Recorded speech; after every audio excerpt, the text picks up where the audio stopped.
So we are checking out this new project management tool. It is called Clickup. We are seriously considering switching over from Asana because it has everything that we, it like improves on everything we hate about Asana. And Whitney, my awesome content manager, has been nerding out on it and looking through and checking out all the different features, and has made a great list of features that I haven't even seen yet. And she's walking me through them, but I thought it'd be cool to share these things because we were looking for this type of video everywhere, and we couldn't find one that was this comprehensive. So what do you got, Whitney? Awesome. So one of the first things that I love that I want to point out, because I'm constantly jumping back and forth between tasks in Asana. So if you're working on a task here, they have a nice little button up here at the top. You can just click it and minimize the task, and it shows up down here at the bottom. And that way you can go do whatever else you need to do within the within ClickUp, and then just open that back if you need to get to it. So it keeps you from just going and searching for it again to get back to that task. Cool. Like an internal tab, the way it works on a browser. Right. And then you can also save it. So if there is a tab that you want to keep open, all day or whatever, as long as you have this little green check mark up here, it stays, and they call it your tray. So it's like your tray at the bottom of the window. Very cool. And then something else that's really cool, assigning comments. So like in Asana, if you assign a comment, it gives a notification, but in ClickUp, it actually turns it into a task. So it doesn't just show up in the comment history. It shows up like it actually would add it over here as a subtask for this particular task. So, and then it would show up in that person's task list as well. So it's not just a comment. You can actually make it something actionable for them to do. Very cool. Something else that I thought was super helpful, that just like for us within creating processes, so not just having subtasks, but also creating checklists. And I think the way they kind of differentiate that, like a checklist is more just a list of steps to finish the task, whereas subtasks are like individual tasks that would be assigned and show up. So a checklist is not going to show up in somebody else's list of tasks. It's just things that you want done before this bigger task is completed, whereas these are like more individual things. So, but the checklist is really cool because you can assign each step to someone, or you can just assign the entire checklist to someone. And then they also have a cool option if you want to just check all of the list off at the same time, which is cool. You don't have to go one by one because so you're not bouncing between that and getting, a lot of times it's way too easy to get caught up like having to hit that check button at every single step, where you could just use it as a visual reminder to breeze through it and then just knock it all out. And they also have an option here to save it as a template, which is great. So if it's a checklist, for a task that you do regularly, you can save that template and just add it back in. And that's they just have awesome like templates in general. I can go into that more in a minute, but you can pretty much make everything in here a template that you can easily get back to, which is really cool. And you don't have to pay extra for it. Right. It's all free. Let me see if there's anything else while I'm in this task. A lot of cool things here as well. Some of these are kind of add-ons, but again, they're free, so why not just add them on? You can set like an estimated time for the task. So if you wanted to set the amount of time you want somebody to spend on it, or if your team wants to say how long they think it's going to take, so you can look at their tasks and see, how much time they have available. And it's just super intuitive. You could just type like 1 hour or whatever, and it knows exactly what you mean. 30 minutes, whatever. So that's awesome. And so we're huge fans of doing that already, like in Toggle, but it's a fantastic way to look at what you think it's going to take versus what it actually takes. And then right here next to it, they have a place to add your time in. There's actually a Toggle integration too. I don't have one here yet, but if you if you want to go back in and just manually, say how long it took you, and then that way, it's a great way to compare what time you set aside for it versus how long it actually took. Due dates, of course, repeat tasks, great. Functions for like setting recurring tasks, which is something we had trouble with. I think like in Trello, back when we were using that, they didn't have as basket of options for that. And I love down here at the bottom that once you get it set up, they have it written out so you can make sure that it's exactly what you want. Like they basically just, put into words what you've set up here so you can make sure that it's going to do what you want, which is really cool. So smart. Yeah, just natural language. It's so great. This, and then I'll repeat, this is also great if you want to, I think it was this one. Yeah, so like if you say you want this to repeat weekly, if you want the same task to come back around, it will just change the due date. So like everything that you've already put in that task, comments or, notes or whatever, is going to keep showing up, or you can choose to create a new task each time. So it will just be a clean blank slate that shows up. So I think there's probably good uses for both of those. Very cool. Awesome. Let's see, I'm going through my list for a while. A couple other things. Watchers, this is nice. So once you create the task or assign to somebody, they're automatically a watcher. But if somebody else just wants to see what's going on, you can add them up here. And then down here at the bottom, this little button is for like clients. Yeah, exactly. It's more if it's someone that, isn't taking like an active role, but just see the steps that are being taken, I guess. It's a great way to add them. Mm-hmm. And don't mind the background noise if you hear that. Whitney's just in a coffee shop. So. All right, let's keep going. Awesome. This button down here at the bottom is their notepad. And I actually learned yesterday that on their apps, you can actually download this and have this show up like anywhere on your browser, like even outside of Clickup. So this is a really cool add-on just to jot down notes. That way you're not opening like a Google Doc, or if you have your to-do list somewhere else, you can throw notes in here. And then later, if you want to add them to a task, you have the option to convert that over, and then you get the full options of settings here. That's cool. So you get a client call or you jump on a meeting, mm-hmm. You can just throw it in there and then easily convert it to whatever it is. Yep, exactly. So you could you make a list and turn it into a checklist? I wonder. I'm sure you could. Yeah. Oh, that's a good question. Like within the note. Mm-hmm. Yeah, I bet you could just copy it. Like, see, there's even there's a little list thing right there, and a checklist. Oh, yeah. Yeah, I love that you have all the formatting in here too. And then you could probably just copy, select all, and yeah. Okay. Yeah. Yeah, it copies everything over from your note. So then I guess you could probably easily turn this into subtasks or exactly. Yeah, actionable item. Cool. Yeah. Okay, and then outside of this, some of the other things that are really cool, just with the overview here. So you have projects, which are kind of the same as the projects you have in Asana, but you also have spaces. And I love that you can choose just to be looking at the projects for an individual space, or you could actually see all of them at once. So if you have different departments or different groups that you want to have a different space versus cluttering up your project lists, you can actually create spaces for them, but they're not totally separate. So you don't have to jump around if you actually want to just see all of them in one place.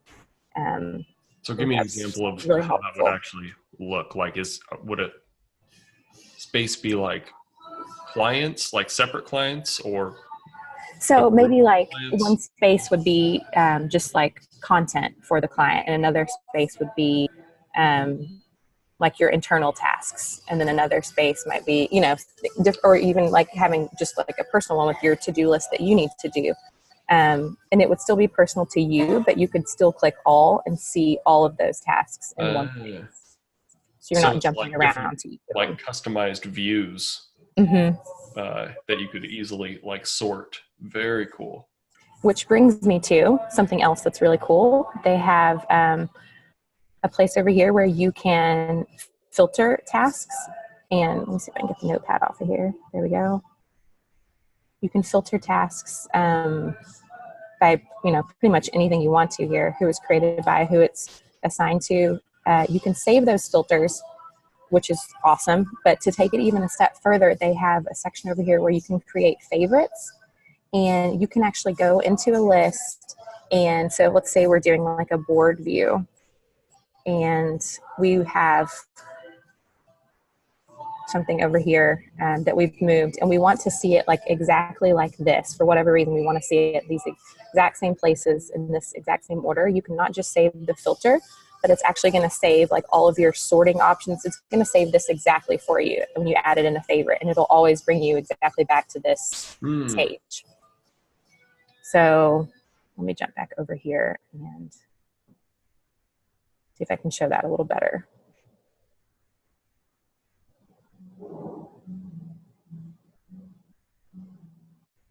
There we go. So this is just like one of their example lists here.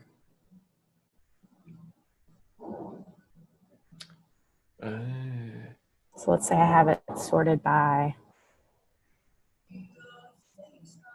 day created. And for whatever reason, I always want to see it in this way. So I'm not just going to save the filters, because that's only going to do one step of it, but you can actually make it a favorite.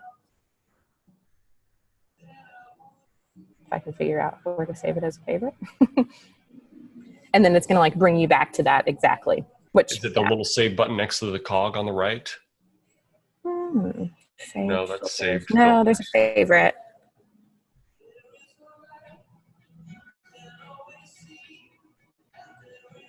Okay, well, I'll have to. Yeah. Obviously, haven't worked out all of the details.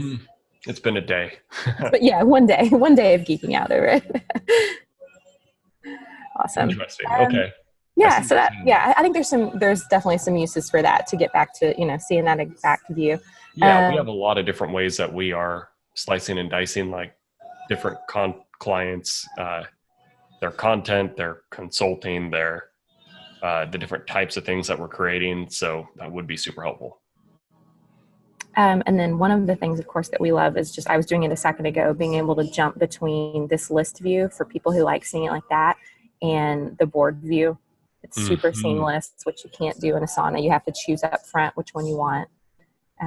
But as promising that forever, but and yeah, and I think they're supposed to come out with it soon, but I don't know how easy it's going to be to do that. But this one is just so seamless. And you also, if you go to time, you have the calendar view. Yep. And discovered that you can easily move things across the day if you want to. A lot of drag and drop functions. Clear all these filters so we can see anything unscheduled. You can easily drag into the calendar to assign that date, which I love. And then if you want to go from a month view over to like a day view, you can also that's cool. So you can time block in that way. That's awesome.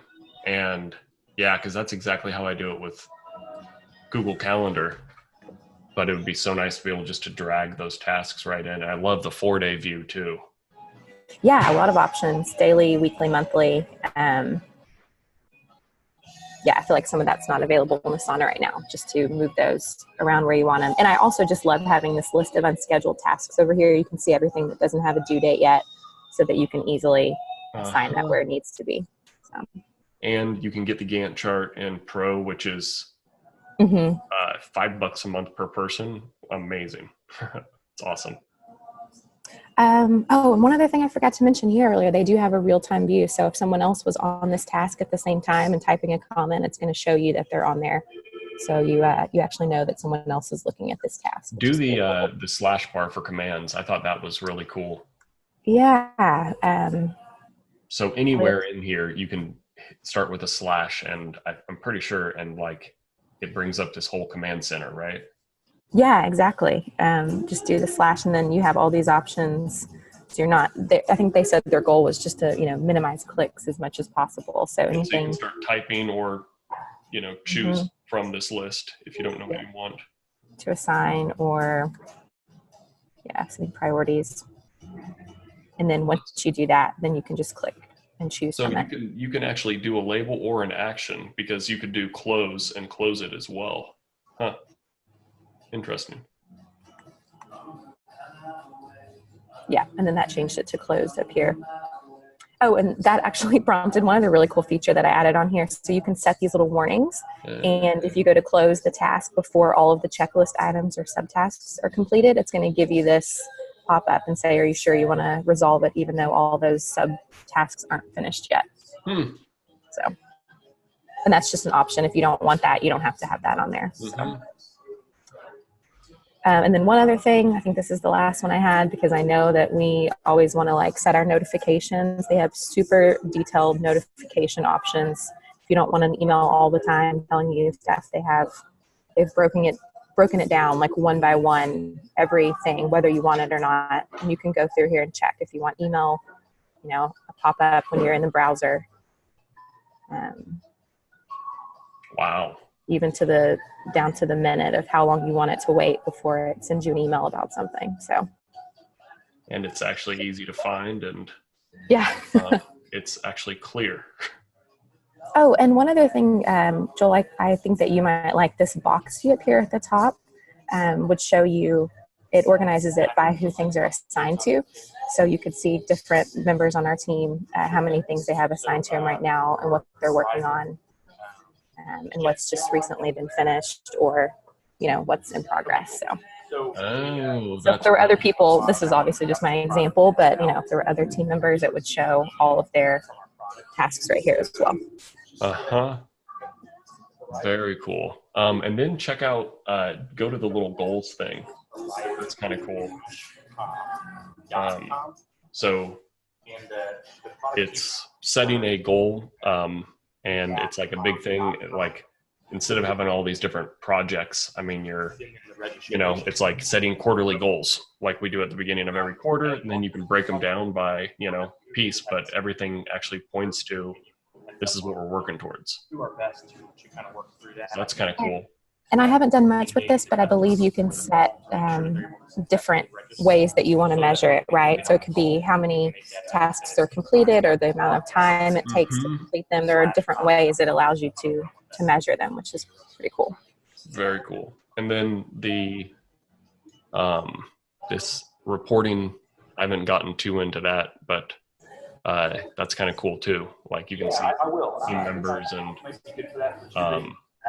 like what you're working on and stuff. I think it's a premium thing, but looks like you can kind of gamify it and stuff. Like just a quick way to see it pulls in everything that we've been doing in like 5 different apps, from time tracking to daily reports to what you're working on for the daily schedule, all these things.